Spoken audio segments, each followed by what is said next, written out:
Consultant के लिए यही तो चैलेंज है, choose the right students, to choose the right market. हमारे जो यंगस्टर्स हैं उनको खुद समझनी पड़ेगी कि अगर वो MOI पे यहाँ से एडमिशन दे के गया वहाँ जाके they are not able to speak even a single word in English, तो I think that's a sad thing for us. Budget की आप बात कर रहे थे, budget honestly speaking budget is getting increase day by day. Sometime जो है वो स्टूडेंट्स पे फैमिली प्रेशर्स भी होते हैं, वो मेडिकल नहीं पढ़ना चाह रहे होते लेकिन उनकी फैमिलीज कहती हैं कि गो फॉर इट। ये जो आपको कहते हैं ना कि भाई यहाँ ना आना, यहाँ पे कोई हाल नहीं है, ये खुद क्यों चाहते हैं? पहले यहाँ से एक कंसल्टेंट, सबसे पहली बात ये कि हर जिसको भी स्टडी अब्रॉड का काम आता है ना, 2 महीने 3 महीने की है, वो कंसल्टेंट बना बैठे। हे, दिस इज ऑन जाफरी, आप देख रहे हैं स्टडी फॉर यू। मेरे साथ हैं आज मैम राबिया डार, जो कि इंटेक अब्रॉड में बिजनेस डेवलपमेंट मैनेजर हैं। आइए इनसे गुफ्तगू करते हैं। मैम कैसी हैं आप? I am good, how are you on? I am good also. अच्छा मैम, थोड़ा सा बताइएगा कि जो स्टूडेंट्स यूके जाना चाहते हैं, नॉर्मली मैं अक्सर जब मैं भी डील करता हूँ स्टूडेंट्स को, ज़्यादातर उनका ये कहना होता है कि हमें IELTS या PTE के बगैर ही जाना चाहते हैं हम, यानी हम लैंग्वेज टेस्ट नहीं करना चाहते, उससे घबराते बहुत हैं। तो आप बताएं ये इनके अंदर से डर कैसे निकलेगा कि ये IELTS करें और फिर ही अप्लाई करें?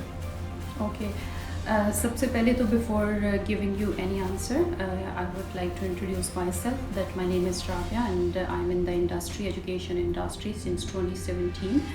And at the moment I'm the part of Intake Abroad. I'm working as a business development manager at Intake Abroad. और Intake Abroad के हवाले से थोड़ा सा इंट्रोडक्शन आपको देना चाहूँगी. It's an EdTech portal and Intake Abroad is having 8 destinations, जिसमें हमारी जो मेजर कंट्रीज हैं that is UK, USA, Canada, and we are having options in Europe too. So it's a very big product and challenging at the same time, but alhamdulillah we are getting very good response from the market and it's going very well. Okay जी, अब हम चूँकि UK की आपने बात की है तो UK is also the major product of Intake Abroad. तो UK के हवाले से I would like to add on few things कि UK market is the simplest market for the Pakistan, और एट द सेम टाइम इसमें the good thing is that we got so many visa ratio, और ये इस लिहाज से it's very good. तो पाकिस्तान की ये वैसे भी एक मेजर मार्केट है and with time honestly speaking यहाँ पे बहुत सारी फ्लेक्सिबिलिटीज़ होती हैं that you can admission on the basis of MOI। Different तरह के वो टेस्ट जो है मार्केट में जो चल रहे हैं वो सारा माशाल्लाह से UK की ही आप ये कह सकते हैं करम नवाजिश है कि इतने सारे टेस्ट इंट्रोड्यूस हुए हैं जिसकी वजह से student got so many favour that they can get escape from IELTS, which I wouldn't recommend that it's a good thing. तो इसमें ये चीज़ें आ जाती हैं कुछ, बिल्कुल यू आर राइट, कुछ इंस्टीट्यूशंस हैं जो आपको on the basis of MOI they are offering you the admission which is good, but I believe कि जब when you are sitting on a consultant seat, on a counsellor seat, what you should recommend to the market that is कि आपको हमेशा student को ये बताना चाहिए कि आप इंग्लिश टेस्ट के लिए उनको जो है वो करें, आप उनको वो मोटिवेट करें। द रीज़न बिहाइंड कि बच्चा जब एक टेस्ट के लिए जाता है, IELTS के लिए या PT के लिए, whatever he test choose to attempt, तो उसमें क्या होता है कि बच्चे का एक तो कॉन्फिडेंस लेवल डेवलप होता है and he got to know कि उसने जो है वो अपने आप को क्रेडिबिलिटी, जो कि UK का एक ऐसा जो है वो आप कह सकते हैं that is part of the procedure, जिसमें बच्चे को अपना confidence level regarding the course and everything उसको जो है वो बच्चे को बताना होता है। अगर उसने प्रोफिशिएंसी टेस्ट अटैम्प्ट नहीं किया, I don't feel unluckily we can say that कि हमारी जो स्टूडेंट कैपेसिटी है, it's not like that they can instantly वो जो है वो इंटरव्यू में अपने आप को चीज़ों को बेहतर तरीके से वो अपने आप को वो कर सकें। तो इस वजह से आप हमेशा यही मोटिवेट करें, but yes there is an option that you can get the admission on the basis of MOI। Okay, उसमें ऐसा भी है जैसे हमने बहुत सुना था कि कुछ बच्चे जो लैंग्वेज सर्ट करके गए थे यहाँ से, देन प्रोफेसर ये कंप्लेन करते हैं कि they can't speak even a word of English. Exactly तो ये जब ऐसी चीज़ें हो रही हैं तो उसमें हम फिर इसमें कैसे लोगों को मोटिवेट करें कि अब आप लाजमी IELTS ही करें, क्योंकि फिर वो अगेन उसमें फिर ये ऑप्शन आ जाती है कि हम कहते हैं कि ठीक है MOI की बेस पे आप अप्लाई कर दें, और देन ये भी होता है अक्सर वीज़ा रिफ्यूज़ भी उसमें हो जाते हैं। देखिए ये तो फिर ऑब्वियसली एक कंसल्टेंट के लिए यही तो चैलेंज है, choose the right students, to choose the right market. Otherwise फिर तो आप अगर इस तरह की ऑप्शंस पे अगर आप काम करने लग जाएंगे और हर तरह का बच्चा यूके जा रहा है। Why UK is so famous? Just because of the two reasons. एक तो visa ratio is like superb, and the second thing is कि उस पर आपको बहुत सारी रिलैक्सेशंस मिल रही हैं, तो जिसकी वजह से student is interested to get the admission in the UK. Okay. तो ये चैलेंज तो फिर obviously you have to face, और इसमें आप जो है वो मोटिवेट कर सकते हैं from your and, that is only thing which is in your hand. बाकी ऑफ कोर्स जो चीज़ें हैं वो तो हमारे जो यंगस्टर्स हैं उनको खुद समझनी पड़ेगी कि अगर वो MOI पे यहाँ से एडमिशन लेके गए और वहाँ जाके they are not able to speak even a single word in English, तो I think that's a sad thing for us. और उसमें फिर ये भी मैं देखता हूँ कि अक्सर ऐसा होता है कि लोग सिर्फ इसलिए डर रहे हैं, इवन ऐसा भी नहीं है कि आप ज़ाहिर है आप एक बार अटेम्प्ट करेंगे तो आपको समझ में आएगी कि आप कर Exactly. सकते हैं या नहीं, लेकिन वो फिर भी उसमें ऐसे बिहेव करते हैं कि जैसे नहीं हो ही नहीं पाएगा या हमें ये करना ही नहीं है, उसको पता नहीं किस तरह लेते हैं। तो फिर उसके बाद उनके लिए मेरा भी ज़्यादातर यही फिर सजेशन होता है कि फिर आप ना करें अप्लाई, क्योंकि उसका फ़ायदा कोई नहीं है। Exactly. इवन हम किसी और कंट्री में भी देखते हैं, US में या कनाडा में, तो उस सूरत में भी आइल्स तो लाजमी हो जाता है।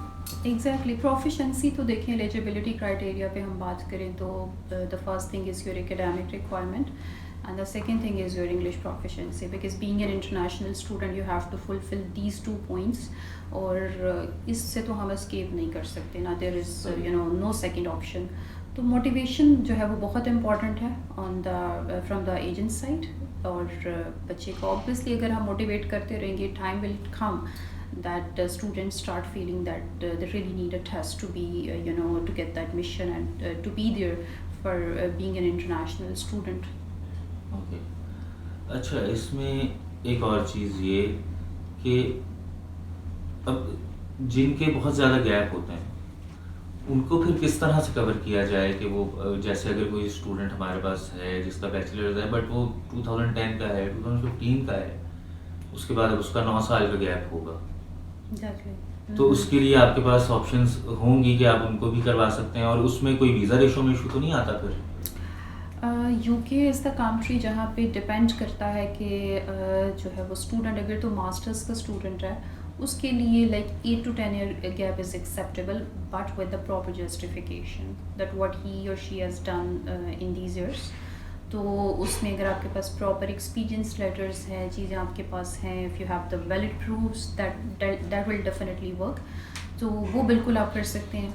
और बाकी फॉर द अंडरग्रेड के लिए जो है वो study gap should not be more than 2 years, तो ये इसमें obviously Okay. These are the points. अच्छा, एक और चीज़ इसमें ऐड करना चाहूँगा मैं कि ये भी ज़रूरी है क्या कि अगर जैसे किसी का बैचलर्स जो है वो किसी स्पेसिफिक फील्ड में है तो उसका एक्सपीरियंस भी उसी फील्ड में होना चाहिए, या उसमें फ्लेक्सिबिलिटी है? नहीं, इसमें बिल्कुल फ्लेक्सिबिलिटी है।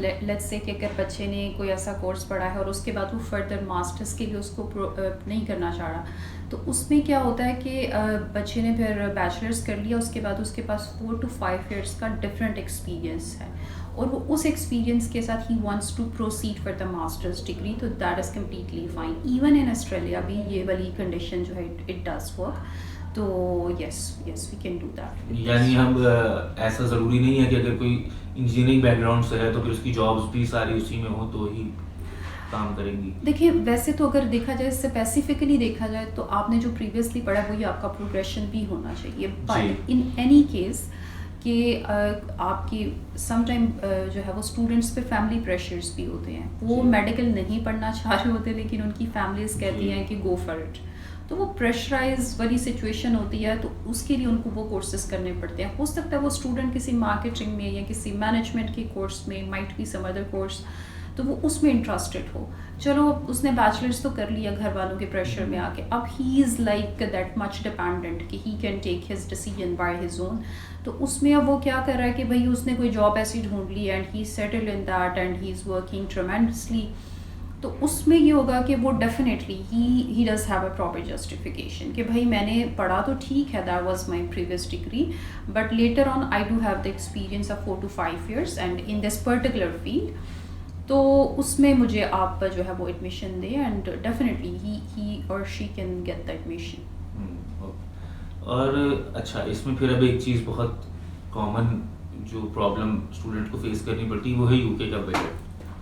तो इसके बारे में आपका क्या कहना है कि इसमें हम भी देखते हैं, जाहिर है कि काफ़ी एक्सपेंसिव प्रोडक्ट है यूके, लेकिन इसमें फिर हम इस तरह भी आ जाते हैं कि कुछ कम इनिशियल डिपॉजिट वाली यूनिवर्सिटीज़ मिल जाती हैं अगर, तो भी अच्छा इसका भी कोई क्या वीज़ा रेशो से ताल्लुक़ होता है यूनिवर्सिटी का?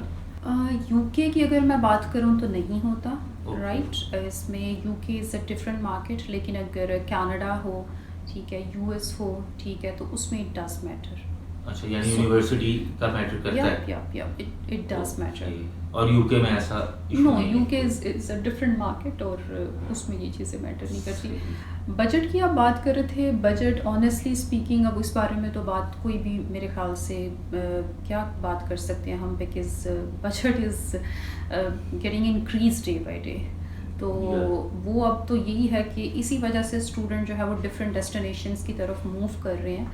तो ये तो obviously it's the university policy and उनकी टर्म्स एंड कंडीशंस हैं, तो उस पर हम सिर्फ उनको फॉलो ही कर सकते हैं। अप्रोक्सीमेटली कितना बजट आ जाता है अभी प्रेजेंट में इस पे? प्रेजेंटली अगर बात करें तो अगर इसमें अंडरग्रेड की बात करें तो 14-15,000 पर एनम, राइट। डिपॉजिट आपने जो है वो 1 साल का डिपॉजिट होता है जिसमें 50% of the amount you have to pay to the university, right. और उसके बाद आपका अकोमोडेशन कॉस्ट आती है, तो आप अगर लेट्स से अगर मिनिमम भी हम बात करें तो आपकी after the deposit of 50% university, उसके बाद भी आपका जो बनता है that is approximately 17,000 to 18,000 pound, तो you can convert it into the PKR, so it becomes like might 6 to 7 million। जहाँ पे आज से कुछ टाइम पहले आई बिलीव 3 to 4 years हम बैक जाएं तो उसमें ये बजट था लाइक 4 से 5 मिलियन की बैंक स्टेटमेंट मैक्स होती थी जी।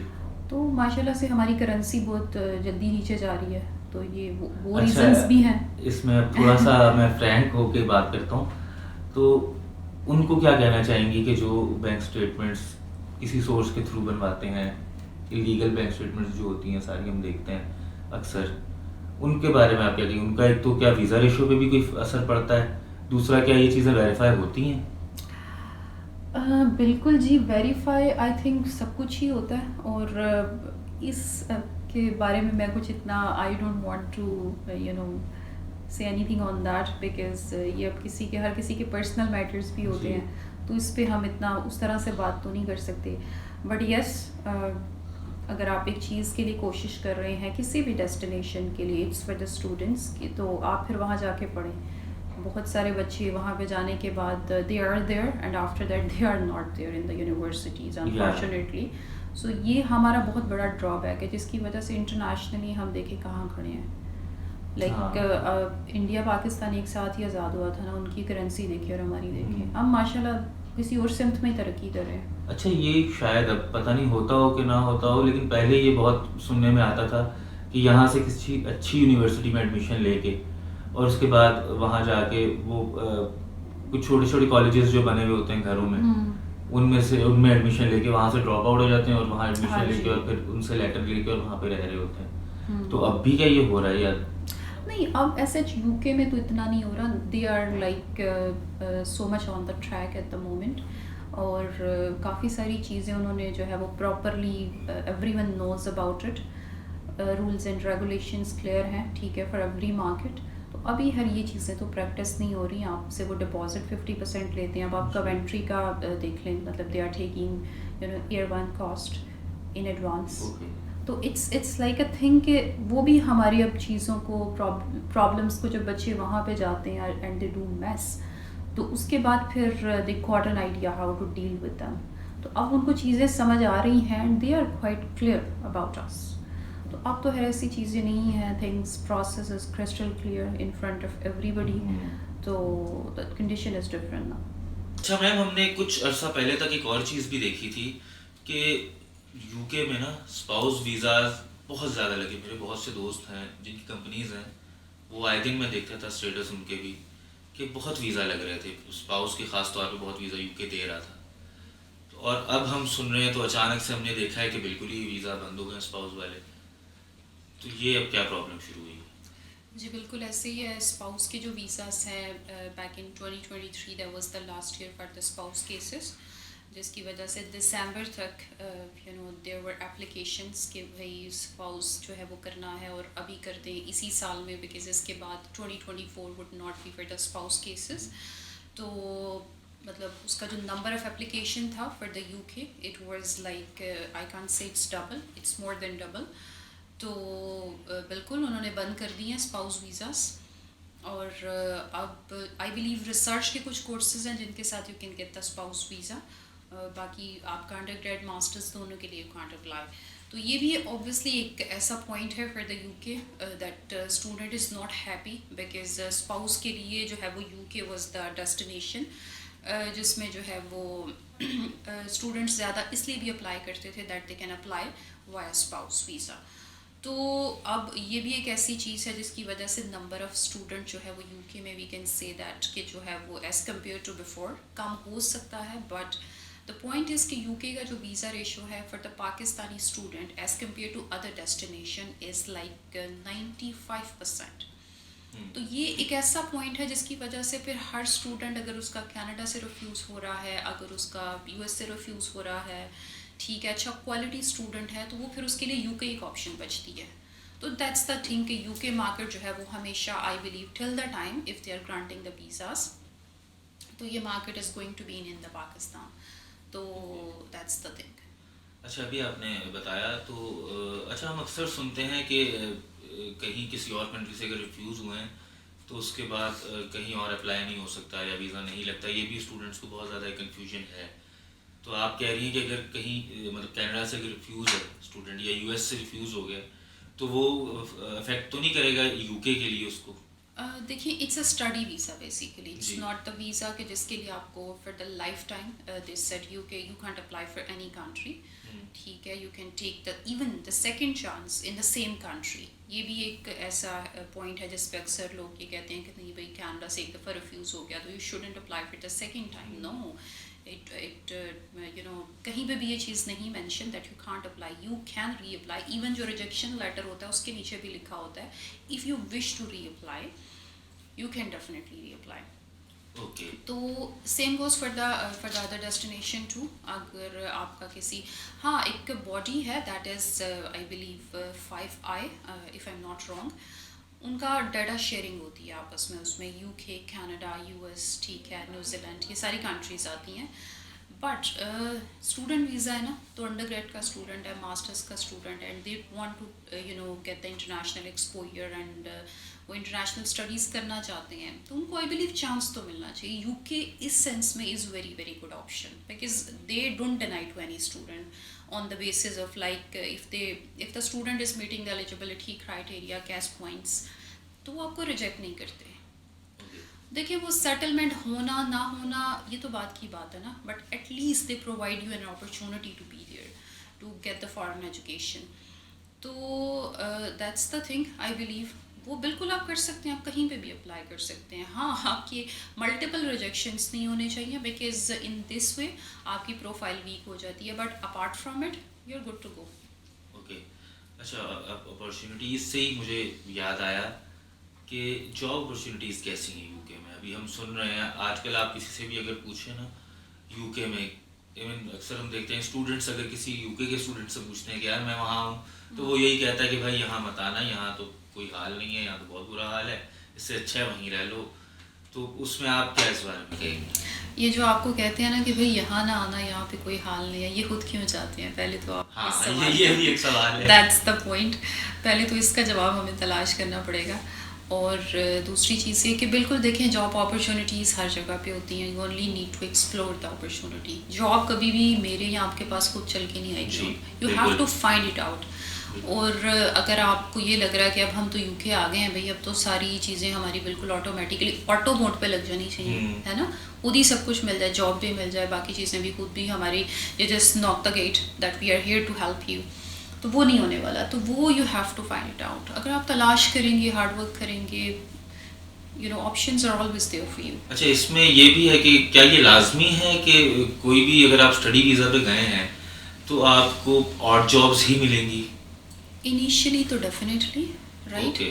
इनिशियली आपको और जॉब ही करनी पड़ती है, आप एक शहर से भी दूसरे शहर में जाएं। और ऑड जॉब की उसमें कौन कौन सी जॉब आ जाती हैं? उसमें काफ़ी सारी आ जाती है, उसमें Delivery. डिलीवरी आ जाता है, सिक्योरिटी आ जाता Okay. है, ठीक है, इसमें स्टोर की जॉब्स आ जाती हैं। तो इसमें और जॉब्स इनिशियली तो आपको करनी पड़ेगी, but once you get the idea of the city, country, everything, तो आपकी डिग्री को पूरा करें। सबसे पहले I would recommend each and every student, सबसे पहले जो करने जा रहे हैं ना उस पर फोकस करें, उसके बाद फिर life will be all yours.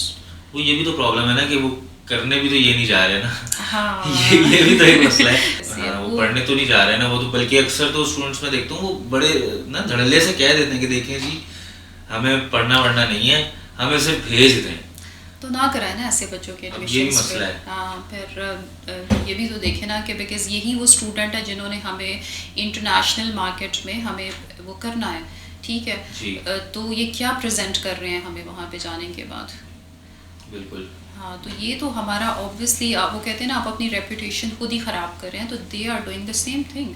तो इनको आई बिलीव कि इस चीज़ पे बड़ा चेक एंड बैलेंस होना चाहिए।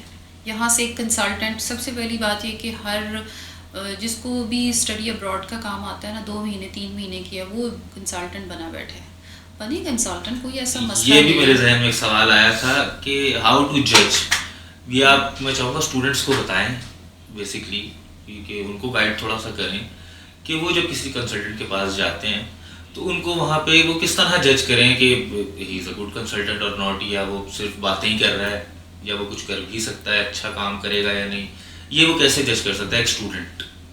देखिए, इसका कोई पैरामीटर तो है नहीं है ऑनेस्टली स्पीकिंग।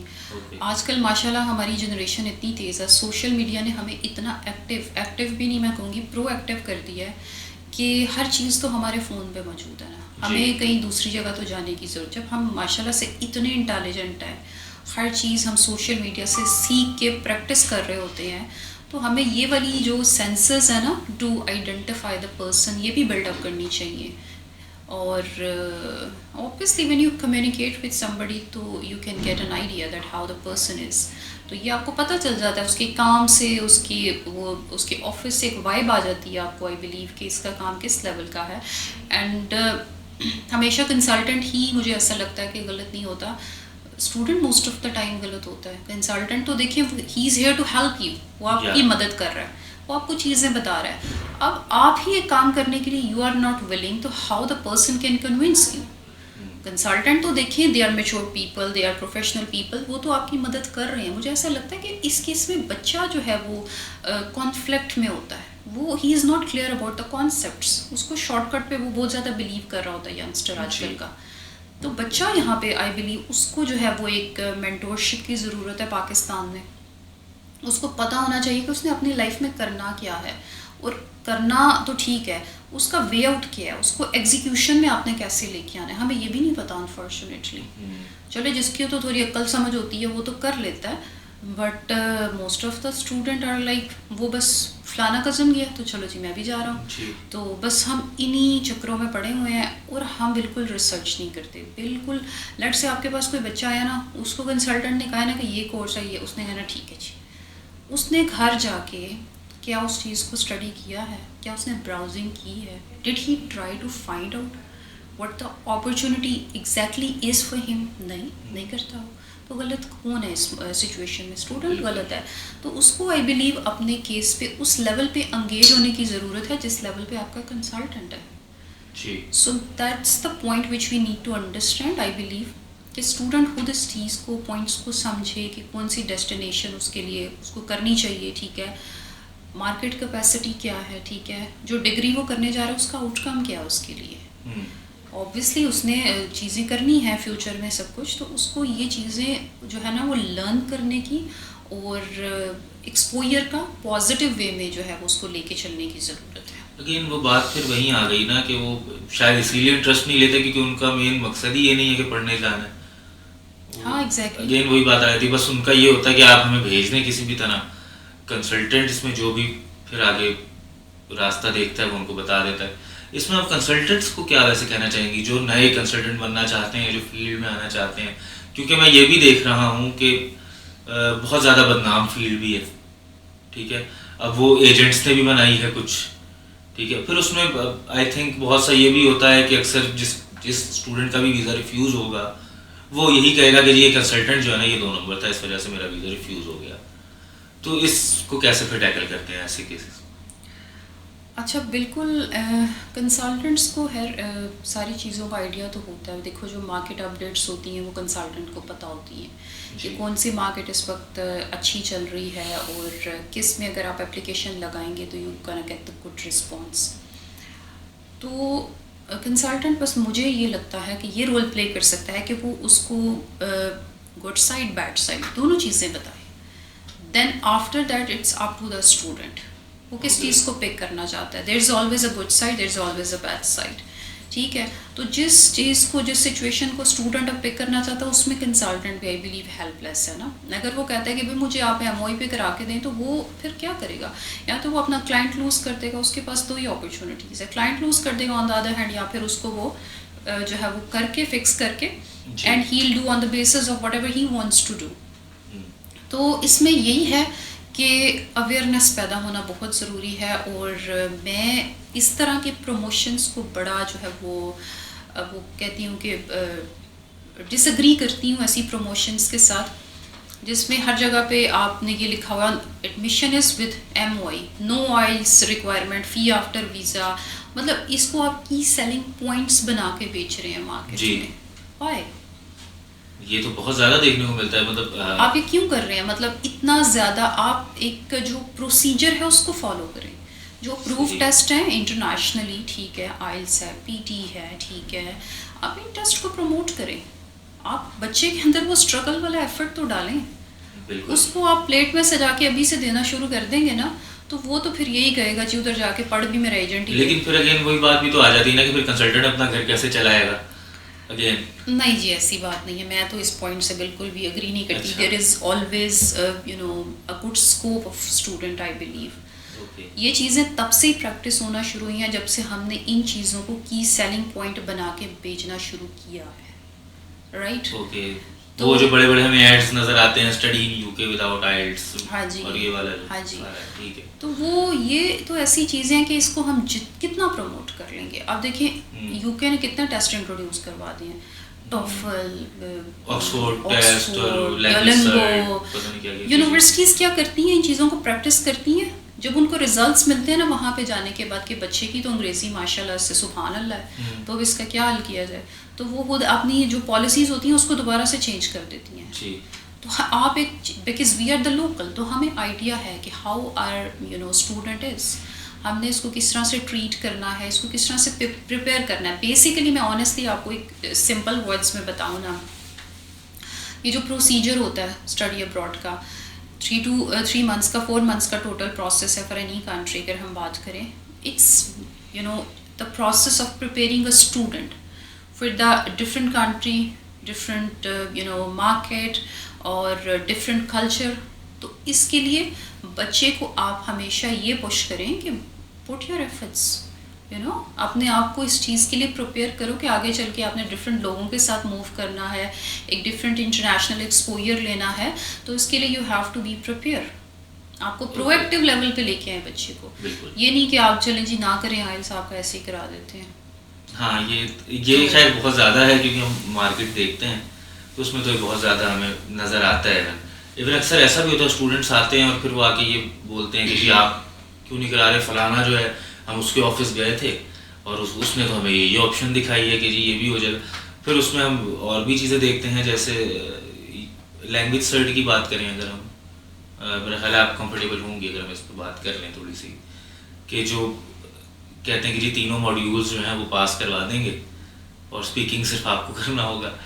वो सब जो है, इस सब से कैसे बचें अब? मतलब क्योंकि स्टूडेंट्स नहीं मान रहे, वो कह रहे हैं नहीं हमें आइल्स नहीं करना, हमें पीटी नहीं करना, हमें कोई ऐसी जो है ना वो जुगाड़ सी बताएं कि हम किसी तरह जो है ना बस वो क्लियर करके और निकलें। आई बिलीव कि इसका बस एक ही हाल है कि आप जो ऐसे स्टूडेंट हैं उनको स्किप करते हैं। सही। Work on the quality not on the quantity. एक टाइम तक आप जो है वो इस तरह की चीज़ों पे काम कर सकते हैं, लेकिन अगर आपकी मार्केट रिप्यूट एक दफ़ा ख़राब हो जाए तो उसको बिल्ड करने में you have to put a lot of things, efforts, everything. फिर उसके बाद आप क्वालिटी वर्क भी करना शुरू हो जाएंगे ना, तो people still know you from that point कि भाई आप इस तरह का काम करते रहे हैं। ठीक है, तो मैं हमेशा क्वालिटी पे बिलीव करती हूँ, नॉट ऑन द क्वांटिटी। तो आप कोशिश करें ऐसे स्टूडेंटों से ज़रा किनारा कर लें, बेहतर हो जाएगा आपके लिए। सही। अच्छा मैम, अब एंड की तरफ ही जा रहे हैं हम, तो थोड़ा सा ज़रा मुझे इनटेक अब्रॉड का बताते हैं कि आपके पास कौन कौन सी यूनिवर्सिटीज़ हैं और क्या ऑप्शंस हैं उसमें, कि स्टूडेंट्स के लिए क्या बेनिफिट्स आपके पास होंगे। Intake Abroad is a Canadian based company और we are an edtech portal aggregator है हम। और हमारी जो इन टोटल डेस्टिनेशंस हैं that are 8। The major one is Canada, UK, USA, Singapore, तुर्की and countries in Europe. Europe में हमारे पास जर्मनी है, आयरलैंड है, फ्रांस है and we have Malta too. और जो हमारी मेजर डेस्टिनेशन की अगर मैं बात करूं तो as we based in Canada, तो कनाडा में हमारे पास 100+ इंस्टीट्यूशंस हैं, college plus universities. We have all the options, जिसमें हमारे पास डिप्लोमास भी हैं for the undergrad level and we have direct degree programs too. और मास्टर्स के लिए we have a lot of options, जिसमें डायरेक्ट मास्टर्स डिग्री है, प्री मास्टर्स है, ठीक है। इसके अलावा यूएस में we have more then 30 institutions. और यूके का प्रोडक्ट हमारा बहुत बड़ा है माशाल्लाह से। यूके में हमारे पास 70+ इंस्टीट्यूशंस हैं और यूके में we can work tremendously and we are doing अल्हम्दुलिल्लाह। सो ऑल टुगेदर अगर देखा जाए तो इनटेक का जो प्रोडक्ट है that is very helpful for the agents. और ऐसे एजेंट्स जिनके पास डायरेक्ट यूनिवर्सिटीज़ नहीं होती, तो उनके लिए इस तरह के जो पोर्टल्स होते हैं works well for them, because direct university लेना इज़ वेरी डिफ़िकल्ट। तो इस तरह के अगर आप पोर्टल्स पे काम करते हैं तो उसमें आपके पास ऑलमोस्ट सारे इंस्टीट्यूट आ जाते हैं। So in terms of that Intake is a very good product altogether. तो जिसमें हम मेजरली जिसको मैं प्रमोट कर रही हूँ in Pakistan, that is UK, Canada and US. And if someone feels कि उसकी as per the market depend करता है, अगर उसको लगता है कि Europe also work well for them, तो we have options in Europe too. Okay. अच्छा, अभी आपने जिक्र किया जर्मनी और माल्टा का भी, तो वो अभी हो रहा है, उस पर काम हो रहा है? क्योंकि आई थिंक माल्टा ने तो बैन कर दिया था, मुझे सुनने में आया था ये पहले। हाँ, ऑफ कोर्स इसके visa ratio is not good और इसकी चीज़ें थोड़ी सी डिफ़िकल्ट हैं, लेकिन ऑब्वियसली उस तरह से तो एक्टिवली नहीं हो रहा, लेकिन there are some particular people who are quite interested in Europe, तो वो कर रहे हैं काम। और जर्मनी का वैसे तो प्रोसेस हर चीज़ बड़ी ठीक है, बट उसकी जो अपॉइंटमेंट्स हैं ना वो थोड़ा सा प्रॉब्लम करती हैं। But the people who are working in Europe, Germany particularly, they are pro in that. तो वो माशाल्लाह से उसमें चीज़ें उनको पता है how to fix each and every step, तो they are working. Okay, it was nice talking to you ma'am, और उम्मीद करता हूँ कि आपसे दोबारा मुलाकात होगी और हम फिर किसी कंट्री पर ज़रूर डिस्कशन करेंगे। और आप इस चैनल को सब्सक्राइब करें और ये वीडियो अपने दोस्तों के साथ शेयर ज़रूर करें। Thank you. अल्लाह हाफ़िज़।